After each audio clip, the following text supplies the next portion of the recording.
नमस्कार। आज के इनसे मिलिए कार्यक्रम में हम आपकी मुलाकात करवाने जा रहे हैं एक ऐसे शख्सियत से जिसने सोनीपत ज़िले के छोटे से गांव सिलाना में जन्म लिया और फिर ज़िंदगी के छोटे छोटे कदम रखते हुए जिसने विश्वविद्यालय शिक्षा के और फिर विश्वविद्यालय में सभी स्तरों को छुआ, उन पदों को ग्रहण किया, राजनीति देखी और ज़िंदगी के सब रंगों का समावेश देखा। उनसे मिलवाने जा रहे हैं आपको हम, जो हैं हरियाणा के अनोखी प्रतिभा श्री भीम सिंह दहिया जी। नमस्कार सर। नमस्कार। भीम सिंह जी, आपने ज़िंदगी देखी, इतने रूप देखे, सबसे पहले हमारे दर्शकों को बताइए, जो बचपन देखा, जो गांव का जीवन देखा, क्या यादगार उनकी आज भी आपकी स्मृति में है? गांव से ही हमने अपनी पढ़ाई शुरू की, आज़ादी से पहले। उस वक्त उर्दू से शुरू किया हमने, लेकिन मुझे जो प्रभावित किया वो हमारे हेडमास्टर थे प्राइमरी स्कूल के, पंडित शेर सिंह जी। पास के गांव से आते थे बाइसिकल पे, लेकिन जब ज़्यादा पढ़ाई का वक्त होता था आखिरी 4 महीनों में, वो गांव भी नहीं जाते थे, स्कूल में सोते थे और हमें भी सबको वहीं स्कूल में ही सोना पड़ता था, घर में नहीं, क्योंकि उन्होंने 4 बजे उठा देना और पढ़ाई शुरू करा देना। तो उन्होंने वो ऐसी छाप छोड़ी कि हमें मेहनत की आदत फिर हमेशा बनी रही। उसके बाद वैस हाई स्कूल में लाला जगाधर मल, वो भी हेडमास्टर बने रोहतक में, और मेरे सेक्शन ए के इंचार्ज भी थे, हिस्ट्री इंग्लिश पढ़ाते थे। तो हमने तो वहाँ 4 साल जो अंग्रेज़ी पढ़ी 7वीं से 10वीं तक, आगे ज़रूरत नहीं पड़ी। आजकल नर्सरी से शुरू करते हैं, पीएचडी तक पढ़ते रहते हैं, और जब आते हैं पीएचडी करके, मैं कहता हूँ भाई थोड़ा लिख दो, तो सेंटेंस ठीक नहीं लिखना आता, वो हमें समझ नहीं आती कि हो क्या रहा है अपनी पढ़ाई के साथ। आपके अध्यापकों की बात याद करके ऐसा सुनने में आता है कि अभी कलाम जी ने भी कहा कि एक व्यक्ति को व्यक्ति बनाने में उसकी माँ के साथ साथ उसके प्राइमरी टीचर का बहुत बड़ा हाथ होता है। तो आपको अपने निजी जीवन से भी ये अनुभव है। आज के परिप्रेक्ष्य में आप इस विषय में क्या कहेंगे? आज का बड़ा फ़र्क हो गया है, क्योंकि ज़्यादातर टीचर्स वहीं क्लास में या स्कूल में मेहनत कराने की बजाय होमवर्क देते हैं। अब होमवर्क तो फिर कौन कराएगा? किसी के माँ बाप कम पढ़े हैं, किसी के ज़्यादा पढ़े हैं, तो पढ़ाई तो फिर माँ बाप पे छोड़ दी ना, टीचर का रोल तो उसमें नहीं रहा। तो ये एक समस्या हो गई है कि हमारा एटीट्यूड बिल्कुल कमर्शियल प्रोफेशनल हो गया है, और वो जो रिश्ता होता था स्टूडेंट का और टीचर का, वो अब नहीं रहा। उस वक्त हमें अपने बच्चों से भी ज़्यादा वो प्यार करते थे कि भी इनकी ज़िंदगी बनानी है, इनको हमने कुछ सिखाना है। अब वो बिज़नेस एटीट्यूड है, हम तनख्वाह लेते हैं, अपने इतने घंटे यहाँ पूरे करते हैं। तो इस एटीट्यूड से वो आप नेशन बिल्डर तो नहीं बन सकते ना, तनख्वाहदार बन गए, वो तो ठीक है। भीम सिंह जी, अंग्रेजी की जहाँ बात आई, आपने तो जीवन लगा दिया अंग्रेजी की शिक्षा को पढ़ाने में, बढ़ाने में। हरियाणा में नर्सरी से बच्चे को अंग्रेजी पढ़ाई जा रही है, लेकिन हरियाणा का और अंग्रेजी का 36 का आंकड़ा है। हरियाणा के विद्यार्थी के बारे में एक आम सोच ये है कि वो बहुत इंटेलिजेंट है, लेकिन अंग्रेजी से बहुत डरता है। तो ये हरियाणा और अंग्रेजी में ये क्या क्या आपस में क्यों नहीं बनती हरियाणा और अंग्रेजी की? ये खैर जो इस तरह के सोच होती है वो बहुत सही तो नहीं होती। ये तो अंग्रेजी का आंकड़ा दूसरे की भाषा के बारे में कहीं का भी हो सकता है, हरियाणा में कोई विशेष बात नहीं है। मैं भी हरियाणा से हूँ, गांव से हूँ, और 7वीं जमात से हमने पढ़ने शुरू की इंग्लिश, पहले तो पढ़ी नहीं। लेकिन वही गांव का बच्चा अमेरिका से पीएचडी भी करता है और अमेरिका वालों को अंग्रेज़ी पढ़ाता है, तो वो भी मुमकिन है। लेकिन वो क्यों हुआ? वो अच्छे टीचर्स जो अपना जीवन लगाते हैं वो तनख्वाह के लिए नहीं, वो आपका जीवन बनाने के लिए पढ़ाते हैं, वो फ़र्क है। वो अगर आज भी ऐसे टीचर हैं तो आज भी ऐसे स्टूडेंट्स बन जाएंगे, लेकिन एक ओवरऑल माहौल में बहुत फ़र्क हो गया है। जी। अभी आपने बात की अमेरिका की पीएचडी की, सारा शिक्षा जगत जानता है, सिंसिनाटी से आपने हेमिंगवे पे पीएचडी की। उस दौर के बारे में कुछ हमारे दर्शकों को बताएं, कैसे अनुभव रहे आपके, किस तरह का माहौल, शिक्षा देखी आपने वहाँ?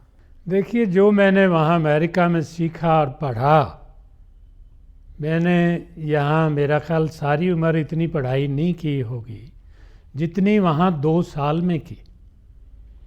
वहाँ की पीएचडी यहाँ की तरह नहीं है कि कोई आप थीसिस लिख दें, किसी तरह लिख दें और पीएचडी हो गए। वहाँ थीसिस लिखने से पहले आपको 24 कोर्सेज करने होते हैं। जैसे हमारे एमए के 8 कोर्सेज हैं, तो वहाँ 24 हैं, समझो 3 एमए के बराबर हैं। और हर कोर्स में आपको 2 टर्म पेपर जो कि रिसर्च पेपर होते हैं लिखने पड़ते हैं। 48 हो गए, वो लिखेंगे।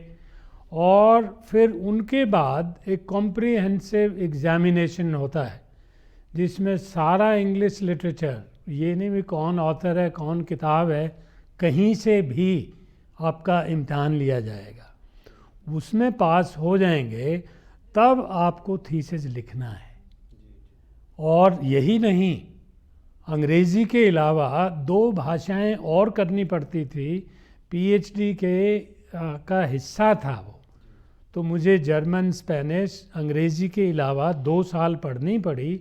1 साल सर्टिफिकेट कोर्स, 1 साल डिप्लोमा कोर्स। उनके भी दोनों के इम्तिहान पास किए। ये सब पास करके तब आप थीसिस लिखते हैं, तो उसको मैं असली पीएचडी मानता हूँ। आपकी बात से ही एक और बात समझ में आई सर, कि जब जो हरियाणा में आज विश्वविद्यालय या कॉलेजों में पात्रता परीक्षा या नेट सेट जो हो रहा है, उससे भी जो टीचर निकल के आ रहे हैं, वो शायद आज भी शिक्षा जगत की जो सही उम्मीद है उस पर खरे नहीं उतर पा रहे हैं। जो ये शिक्षक की गुणवत्ता में कमी आई है, इसकी क्या वजह मानते हैं आप? क्या परिस्थितियां इसकी वजह रही हैं? देखिए, कुछ तो हमारी जो हालात हैं, गरीबी के कहो, बैकवर्डनेस के कहो, तो उसमें एक अनिश्चितता रहती है जीवन में कि भी कोई नौकरी मिलेगी कि नहीं, कोई गुजारे लायक कोई काम मिलेगा कि नहीं। तो इसलिए हर एक की नीयत होती कि किसी तरह काम बन जाए।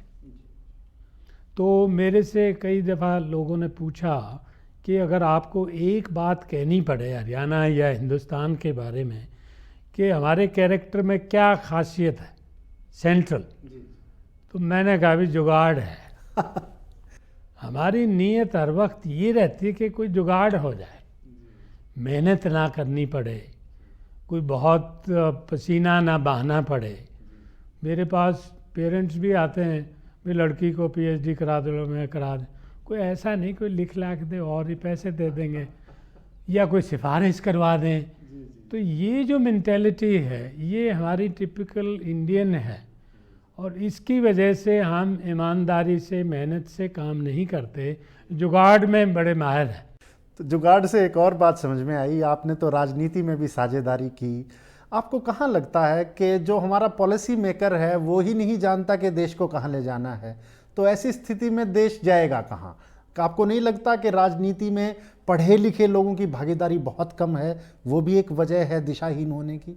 बिल्कुल, वो भी है और ये मूल कारण है ये। बल्कि लेकिन इसका मतलब ये भी नहीं है कि जो पढ़े लिखे नहीं हैं उनको कोई वोटिंग राइट या उनको कोई सरकार चलाने का हक ना हो, वो भी कोई दुरुस्त नहीं है। लेकिन जो डेमोक्रेसी आज हमारी इवॉल्व हो गई है वो बिल्कुल गलत रास्ते पे चली गई। आज़ादी से पहले कोई 750 के करीब छोटे मोटे राजे महाराजे थे जो देश को काबू रख रहे थे। अंग्रेज़ों के वक्त भी वही रखते थे। आज 750 की बजाय 70-75 परिवार हैं। वो कम से कम 750 तो थे, अब तो सेंट्रलाइजेशन हुआ। अब 70-75 हैं। मैंने बहुत पहले लेख लिखा था ट्रिब्यून में भी, from royal to ruling families. हर स्टेट में 2-2, 3-3 फैमिलीज हैं। कश्मीर से लेके तमिलनाडु तक हर स्टेट में 2-2, 3-3 फैमिलीज है। एक बार वो आ जाएगा, एक बार वो आ जाएगा, फिर उसका बेटा आ जाएगा, फिर उसका बेटा आ जाएगा। तो वो राजे महाराजाओं से भी बदतर हालत हो गई ना। वो क्यों हो गई? क्योंकि जेन्युइन डेमोक्रेसी हमारी पॉलिटिकल पार्टीज़ में नहीं है, जेन्युइन डेमोक्रेसी हमारे इलेक्शन सिस्टम में नहीं है, और हमारा समाज डेमोक्रेटिक होने की बजाय वही जात बरादरी और उससे वोट मिलती है। उस वक्त सब जात बरादरी का सहारा लेते हैं। तो ये अफसोस की बात है। आपकी जात बिरादरी से बात समझ में आई। आपने अंतर्जातीय विवाह किया है और एक बड़ा अच्छा उदाहरण आपने प्रस्तुत किया है। आज कैसा जीवन अनुभव रहा? आप क्या हमारे दर्शकों को बताना चाहेंगे? कैसे विवाह एक ये जातिगत व्यवस्था को तोड़ने के लिए एक अच्छा तरीका हो सकता है? आप अपने निजी जीवन से कुछ अनुभव हमें बताएं। देखिए, मैंने तो शादी की जिस लड़की से, वो पंजाबी थी, पाकिस्तान से उनका परिवार आया था। तो घर वाले कहते रहे भाई ये शादी कर लो, वो कर लो। मैंने कहा देखो, मैंने तो देखी हुई है लड़की, उससे कर लूँगा। मेरे फादर नहीं थे, मैं 2 साल का था तभी वो गुज़र गए थे। माँ हमारी अनपढ़ थी, लेकिन चाचे ताए सभी कहते थे भाई ये ना कर दूँ। तो मैंने कर लिया, क्योंकि मेरे ऊपर कोई ऐसा जोर नहीं था किसी का। माँ थी, मैं था। लेकिन वो हमारे जितने सगे थे रिश्तेदार, वो कहते थे भाई हमारी नाक कटवा दी। मैं कहा क्यों, नाक क्यों कटवा दी भाई? कोई बुरा काम नहीं किया। कहीं नहीं, पंजाबन बैल है। मैं कहा वो तो ले आया। फिर हम चले गए कश्मीर हनीमून पे। कहते ये और नाक कटवा दी। और घर में बैठे घूंघट करके ये वो, ये कोई तरीका है? तो कश्मीर में जा रहे हो। तो वो खैर आहिस्ता आहिस्ता टूट रहा है। और जो पुराने रीति रिवाज थे, ये नहीं कोई हर चीज़ अच्छी हो रही है, ये भी नहीं है, उसमें एक अपने गुण थे। आज हम कह देते हैं ये फेमिनिज्म के नाम पे, या ये जो ख्वाब पंचायतों को, ख्वाब पंचायतें अगर आप स्टडी करे जाएं तो जो हमारे समाज में स्टेबिलिटी रही है, जो वैल्यूज़ रही हैं, वो भी समाज की वजह से रही है। जो हमारा फैमिली सिस्टम है वो सबसे बड़ी देन है हमारे कल्चर की, सिविलाइजेशन की। अमेरिका में गुम गई, वेस्ट में सारे गायब हो गई फैमिली। तो उनका हालत देख लो क्या है। आधे से ज़्यादा लोग मेंटल हैं, कोई हार्ट के बीमार है, कोई फलाना है। ये पैसा होने से तो अच्छा जीवन नहीं हो जाता ना। पैसे में तो सबसे आगे हैं, टेक्नोलॉजी सारी दुनिया को बेच रहे हैं। लेकिन ये ज़रूर है कि समय के साथ बदलना होता है। ख्वाब पंचायतों को भी बदलना चाहिए। तो उस बदलाव से जो मूल चीज़ें हैं वो नहीं ना हमें छोड़ देनी चाहिए। आपको जीवन में बहुत सारे लोगों के साथ काम करने का, रहने का अनुभव मिला, दिशा निर्देशन मिला। स्वरूप सिंह जी का नाम आता है, फिर राजनीतिक जीवन में देवीलाल जी का, हरद्वारी लाल जी से प्रतिद्वंद्विता का कई बातें आती हैं। वो कुछ हमारे दर्शकों के लिए आप संस्मरण हमें बताएं, किस तरह के अनुभव रहे आपके? देखिए, मैं पॉलिटिक्स में भी आया तो डॉक्टर स्वरूप सिंह की वजह से। वो मेरे टीचर रहे, उन्होंने मुझे बहुत प्रभावित किया। वो एक अच्छे टीचर ही नहीं, अंग्रेज़ी के अच्छे इंसान थे, और जो भी पढ़ाते थे उसको आम जीवन से जोड़ के पढ़ाते थे। वो चाहे अंग्रेज़ी ही पढ़ाते थे, अंग्रेज़ी के राइटर्स को पढ़ाते थे, लेकिन हमारा जो जीवन है उससे जोड़ देते थे। माँ बाप का रिश्ता है, बेटियों का रिश्ता है, यही कहानियाँ होती हैं लिटरेचर में। तो बगैर उसके कभी नहीं पढ़ाया। तो हमें भी वो उससे बड़ा पढ़ाने का एक तरीका मिला कि कैसे होना चाहिए।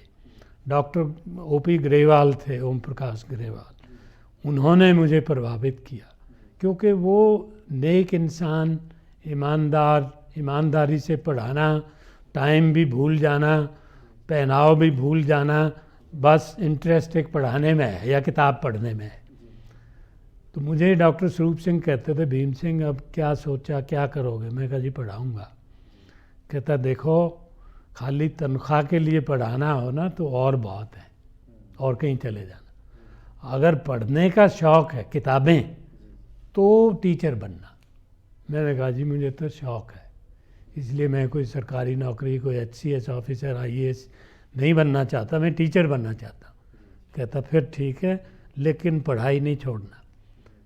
चाहे 100 बार एक चैप्टर या आपने लेसन किया है, क्लास में जाओ तो बिना तैयारी मत जाना। उन्हीं ने मुझे सियासत में ले आए। वो कुछ तो खैर मेहरबानी तो चौधरी हरद्वारी लाल की है, वो इस झगड़े में नहीं घसीटते हमें, तो वो सारा आंदोलन चला।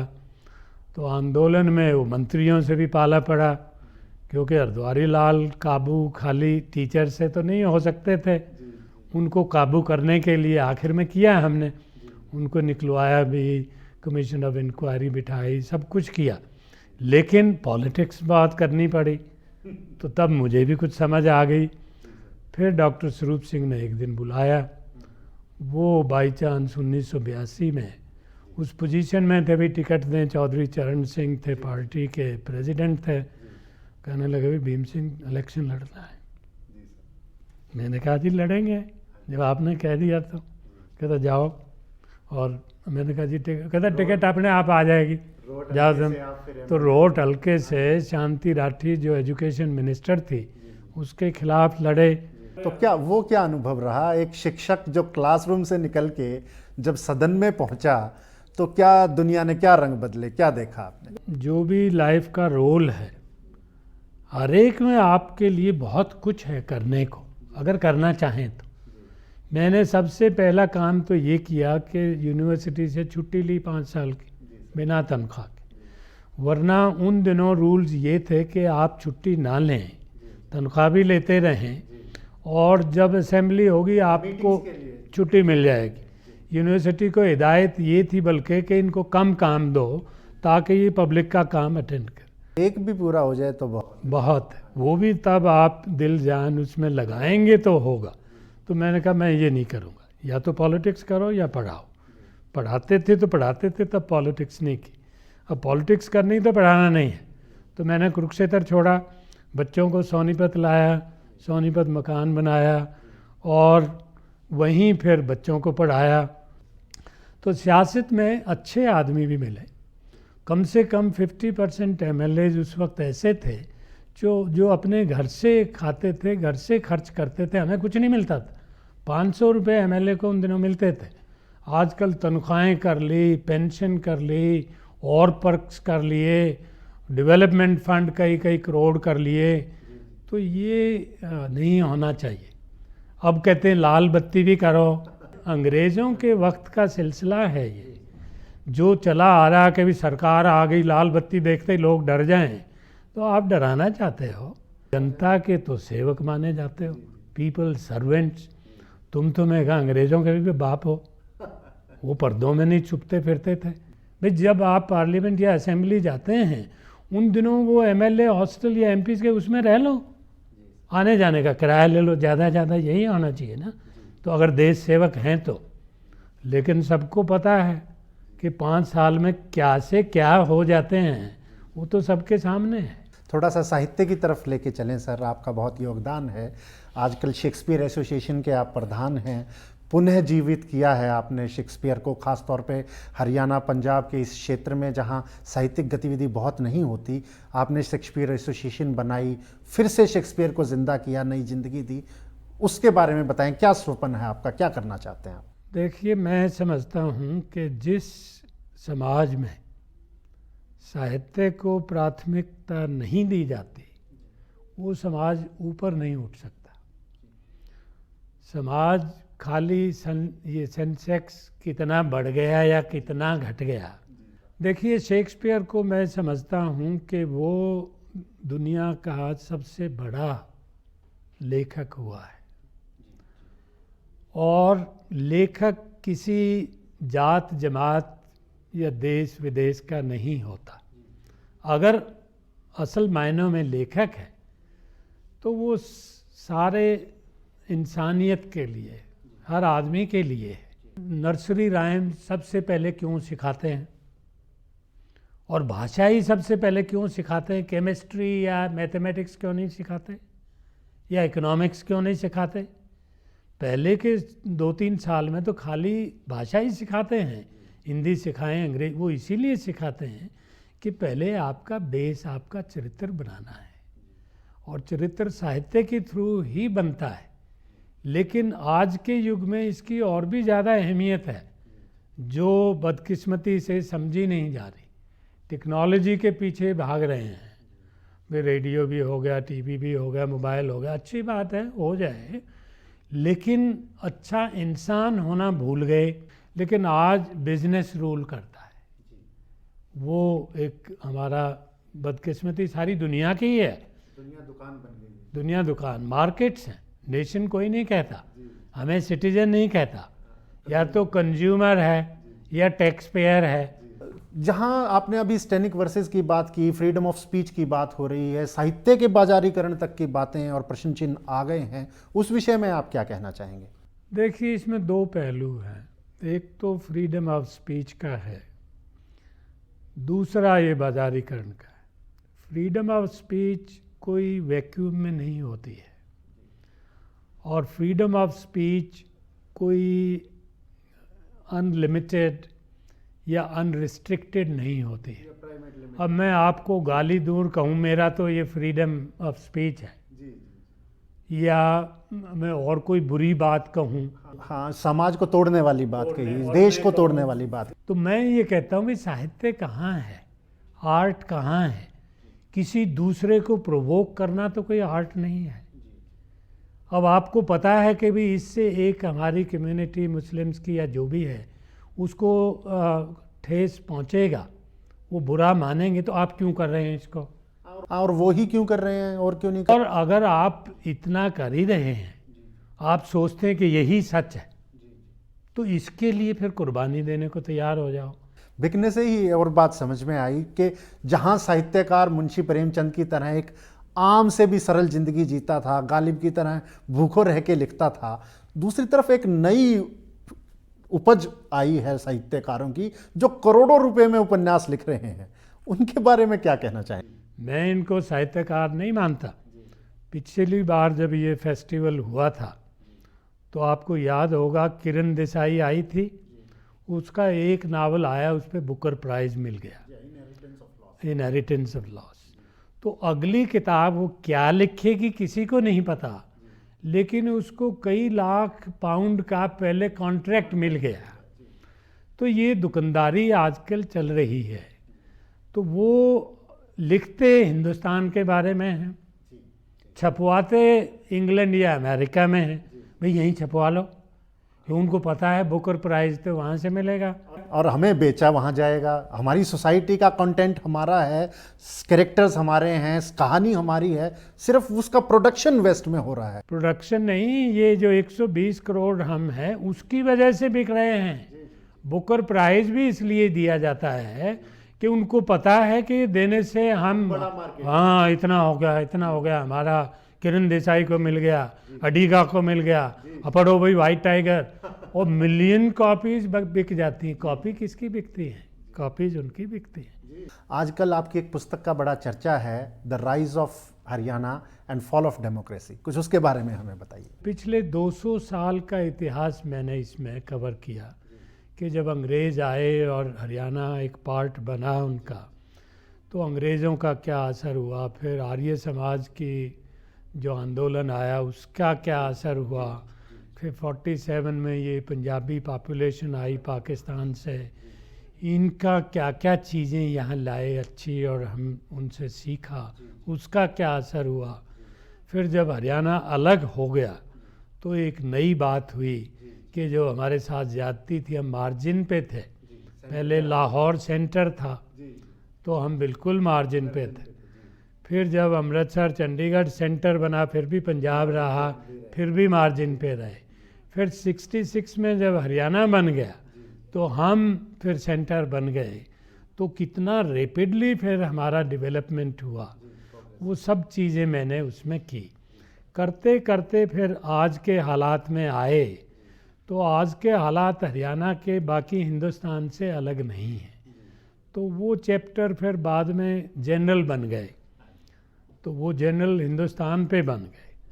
तो उसमें मैंने ये कहा है कि भाई हम बड़े खुशकिस्मत हैं कि हम चारों तरफ हमारे ऐसे देश हैं जहाँ किसी में डेमोक्रेसी नहीं है। शिक्षा जगत के भीष्म पितामह हैं आप, तो एक संदेश क्या देना चाहेंगे शिक्षकों को, विद्यार्थियों को, शिक्षा जगत को, क्या कहना चाहेंगे आप?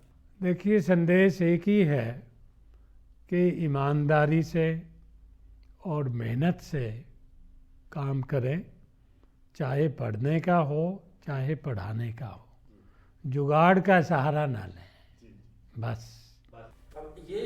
हरियाणा के शिक्षा जगत को आपने यूं भी रास्ता दिखाया है। आज आप यहाँ स्टूडियो में आए, लोगों से बात की, लोगों को बताया, उसके लिए आपका धन्यवाद। धन्यवाद। अगले कार्यक्रम में फिर किसी शख्सियत को लेकर आपके साथ प्रस्तुत होंगे। नमस्कार।